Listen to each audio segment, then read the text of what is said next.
Según el informe de la policía, los testigos oyeron gritos pero no vieron salir a nadie por la puerta de la habitación, que además estaba bloqueada por dentro con una cadena de seguridad. Especularon sobre cualquier manera de salir de allí sin ser visto y no encontraron ninguna. Así que, según su versión, el asesino de su amante se evaporó. En su declaración en Laguna, señor Doria. He dicho la verdad. Tenemos 180 minutos para volver a empezar. ¿Qué es lo primero que recuerda?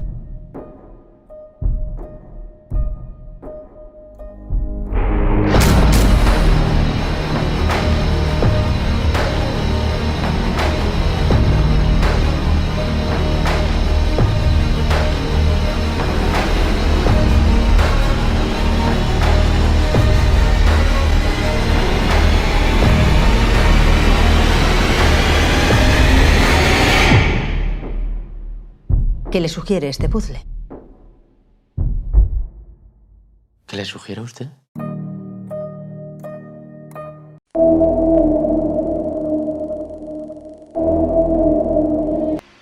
El 18 de enero del 2019, luego de un encuentro extramatrimonial entre el señor Adrián Doria y la señora Laura Vidal, estos se dirigían a la ciudad de Barcelona, en donde el conductor poseía, o sea, Adrián Doria poseía exceso de velocidad y estaba invadiendo el carril opuesto. Esto ocasionó un accidente o un siniestro en donde resultó herido el joven Daniel Garrido. Seguidamente, el accionante del accidente y su acompañante, al ver el cuerpo sin vida del joven, tomaron como medida hacer caso omiso a comunicarse con las entidades competentes de primeros auxilios y decidieron ocultar el cuerpo en la cajuela del auto en el cual se movilizaba la víctima. Con el cuerpo en la cajuela, el señor Adrián conduce el automóvil de la víctima por alrededor de una hora de donde había ocurrido el siniestro, mientras que la señora Laura Vidal se queda en el lugar de los hechos a la espera de una grúa o transeúnte para así pedir auxilio, debido a que su auto había dejado de funcionar luego del siniestro o del accidente. A muchos kilómetros del lugar de los hechos, a orilla de un lago, el señor Adrián Doria tomó como medida el sepultar bajo el lago el automóvil con el cuerpo sin vida de Daniel Garrido. Seguidamente, mediante un teléfono no localizable, este le da su ubicación a Laura Vidal a esperas que ella lo vaya a recoger. Luego de unas horas, Laura Vidal recoge a su amante en el lugar anteriormente pactado. Asimismo, tomaron rumbo hacia la ciudad de Barcelona. Y en Barcelona, el señor Adrián Doria hizo desaparecer el coche con el cual se había cometido el accidente sin dejar rastro alguno de aquella demolición, para luego denunciarlo como robado de un aparcadero y que todo se concatenara o se enlazara con el supuesto viaje a París que él había tenido ese fin de semana. Finalmente esta pareja se despide, llegando a un mutuo acuerdo en el cual sería que era la última vez que se iban a ver. Cabe recalcar que la señora Laura Vidal fue auxiliada por un señor habitante de la zona, el cual presumía tener conocimiento en automotores. Este mismo resultó ser el padre del joven Daniel Garrido, víctima del accidente. Al ella darse cuenta de esto y ya con su auto reparado, emprendió a la huida del lugar de manera sospechosa. Los padres de la víctima, al recibir una llamada comunicándoles que su hijo nunca llegó a su destino, decidieron alertar a las autoridades, pero sin que esta investigación prosperara. Cabe destacar que gracias al testimonio del padre de Daniel Garrido y su intuición con respecto al acompañante de Laura Vidal, este mismo tomó la matrícula del auto y se logró constatar que el dueño de ese vehículo era el señor Adrián Doria. Este condujo a las autoridades al señor Adrián, pero este poseía una coartada muy sólida que hizo ver que su auto había sido hurtado de un aparcadero, aunque no conservó el boleto, por lo cual esa investigación no prosperó. Tiempo después, la señora Laura Vidal, mediante artimañas bancarias, logró desviar recursos hacia la cuenta del desaparecido Daniel Garrido, lo que generó que la imagen de esta misma víctima se viera afectada y consecuentemente desvió toda la investigación del foco de los protagonistas Adrián Doria y Laura Vidal. El señor Tomás Garrido, padre del desaparecido, logra colarse en una celebración empresarial del señor Adrián Doria, haciéndose pasar por un periodista. Esto con el objetivo de interrogar al señor Adrián y lograr esclarecer un poco el vacío o laguna que tenían él y su esposa con respecto a la desaparición de su hijo. La señora Laura Vidal cambia su imagen y logra dispersar las miradas de su entorno para que de esta manera no sea reconocida y evita el ser judicializada. Después de cierto tiempo, la señora Laura Vidal, debido a la gran presión psicológica, decide contarle toda la verdad a los padres de Daniel Garrido y decide armar una trampa en contra del señor Adrián Doria. Esta misma plantea una trama en donde hace creer al señor Adrián Doria que la están chantajeando. Esta misma trama seguidamente los conduce a la habitación de un hotel en donde el señor Adrián Doria realmente descubre que la señora Laura Vidal le tendió una trampa y que está decidido a confesar todo. El señor Adrián, al percatarse de esto, la asesina y se dispone a noquearse y quedar sin sentidos, para que cuando las autoridades encuentren el cadáver o lo sucedido, él pueda tener un subterfugio y más adelante pueda usarlo en su judicialización.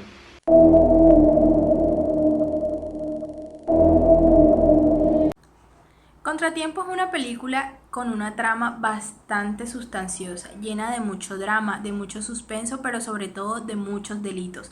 Delitos que curiosamente no son solo cometidos por el personaje principal, sino que los personajes secundarios también entran en estas actuaciones de conductas punibles y a lo largo de la historia se van convirtiendo en un elemento esencial en el desarrollo de toda la película. Encontramos múltiples delitos por parte de Adrián Doria, pero también por parte de los padres de Daniel Garrido y por parte de la compañera sentimental extramatrimonial de Adrián Doria, Laura Vidal.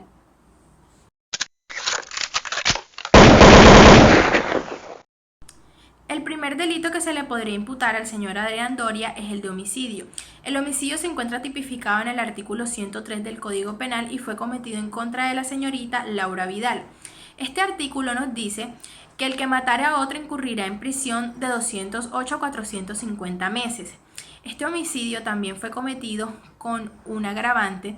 Dicho agravante se encuentra en el artículo 106, numeral segundo del mismo código, que nos dice que si la conducta se comete con la intención de propiciar, facilitar, ocultar o conseguir la impunidad de otra conducta punible, este será más severo y la pena será más alta.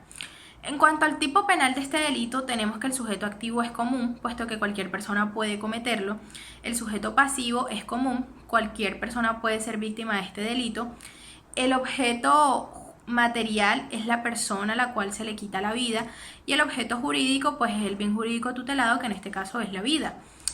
Tenemos que es un delito con una conducta de acción que tiene que presentarse en un resultado.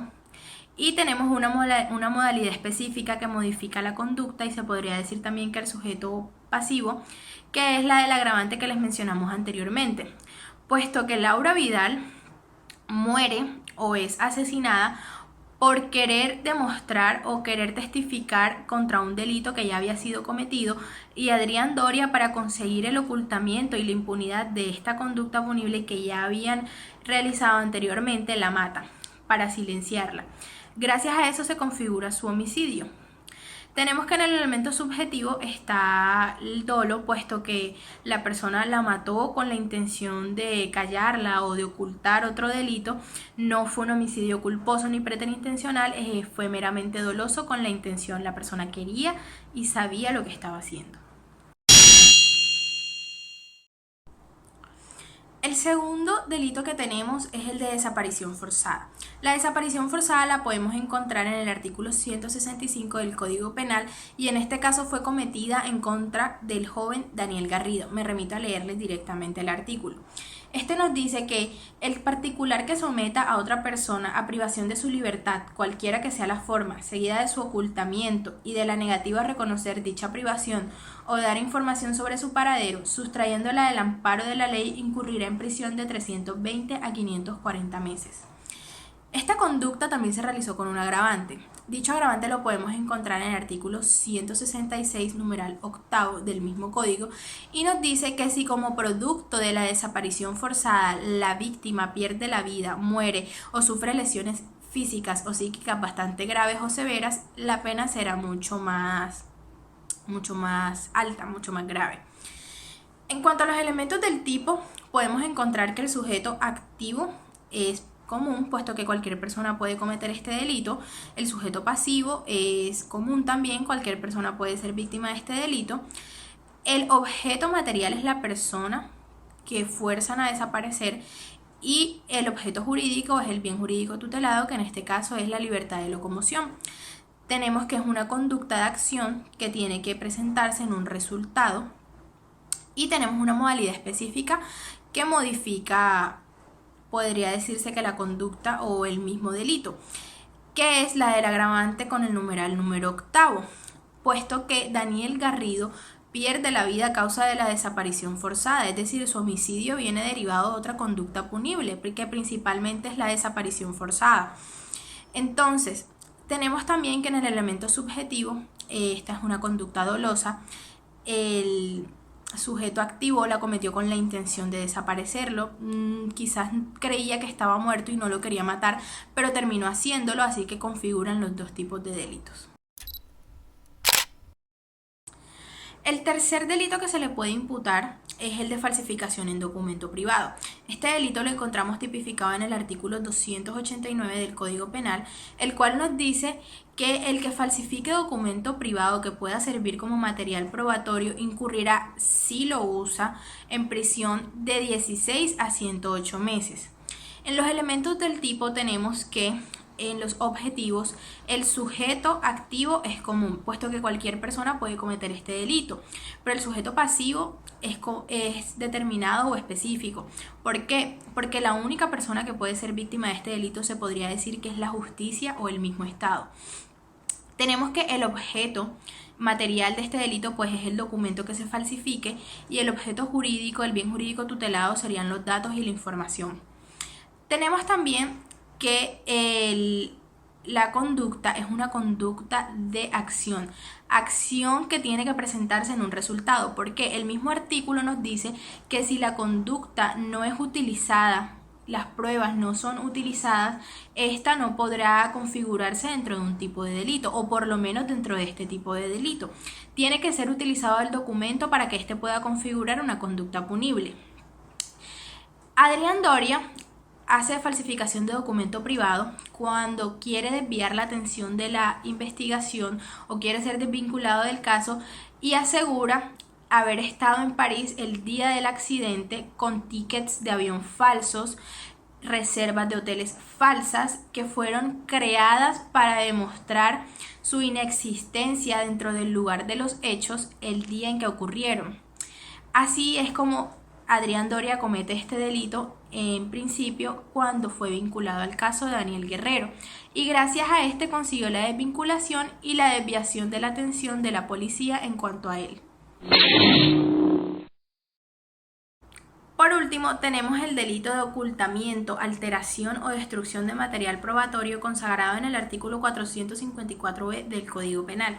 Me remito a leérselo directamente. Este artículo nos dice que el que para evitar que se use como medio cognoscitivo durante la investigación o como medio de prueba en el juicio, oculte, altere o destruya elemento material probatorio de los mencionados en el Código de Procedimiento Penal, incurrirá en prisión de 4 a 12 años.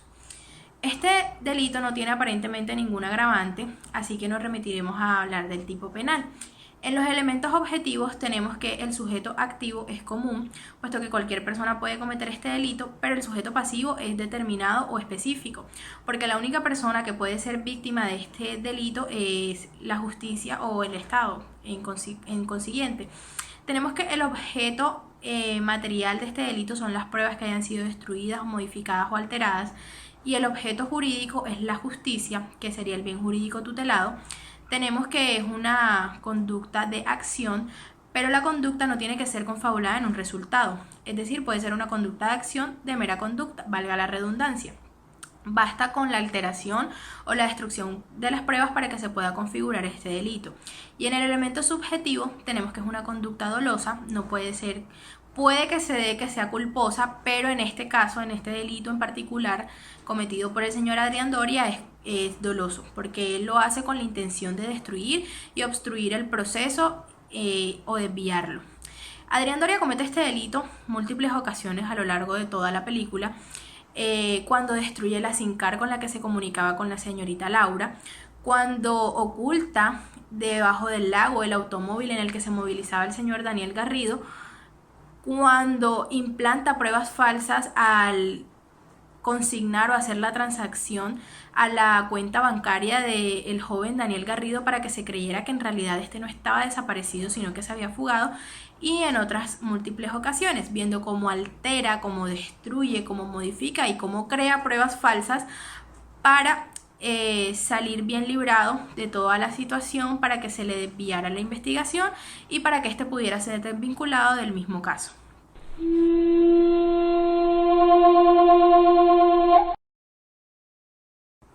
Como les mencioné anteriormente, Adrián Doria no es el único que comete delitos. Los personajes secundarios, como la madre de Daniel Garrido, cometen también delitos. En este caso, la señora comete la suplantación de identidad, y gracias a este delito es que se consigue la prueba que vendría a ser determinante en el caso que se presentará en contra del señor Adrián Doria, puesto que en esta se encuentra la declaración, se podría decir, de un testimonio de cómo mató a Daniel Guerrero, lo desapareció y cómo mató a Laura Vidal.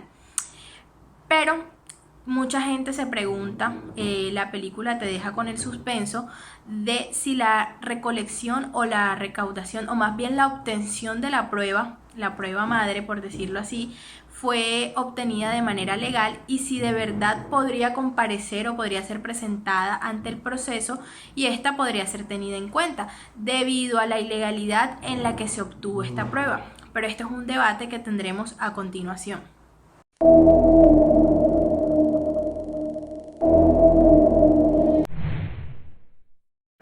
La pregunta que se encuentra en discusión es que si las pruebas obtenidas por los padres de Daniel Garrido deberían ser tenidas en cuenta. En mi opinión, en este caso existen dos partes totalmente diferentes. La primera, compuesta por un sujeto activo, o sea Adrián, que tiene en su poder el dinero, los contactos y la policía, tres elementos que juntos conforman el encubrimiento perfecto de un delito. Por otra parte, tenemos unos padres que el día menos pensado pierden a su hijo, aparentemente sin rastro alguno. Y aunque los hechos marquen el camino del verdadero culpable, la policía hace caso omiso. Considero pertinente traer a colación uno de los elementos de la culpabilidad en la estructura del delito. Es aquella que hace referencia a la exigibilidad de otra conducta conforme al derecho. Si bien es cierto, todos los ciudadanos debemos actuar conforme a las normas establecidas, sin embargo, hay situaciones subjetivas que conllevan a la realización de conductas antijurídicas. Por ejemplo, en este caso vemos unos padres a los cuales la justicia les cierra la oportunidad de dar con el paradero de su hijo.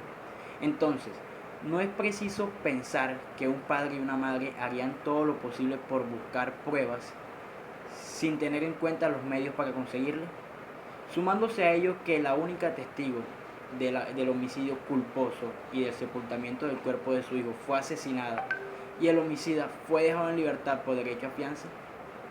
Con esto verificamos que los padres no tenían oportunidad de manera legal en encontrar la verdad.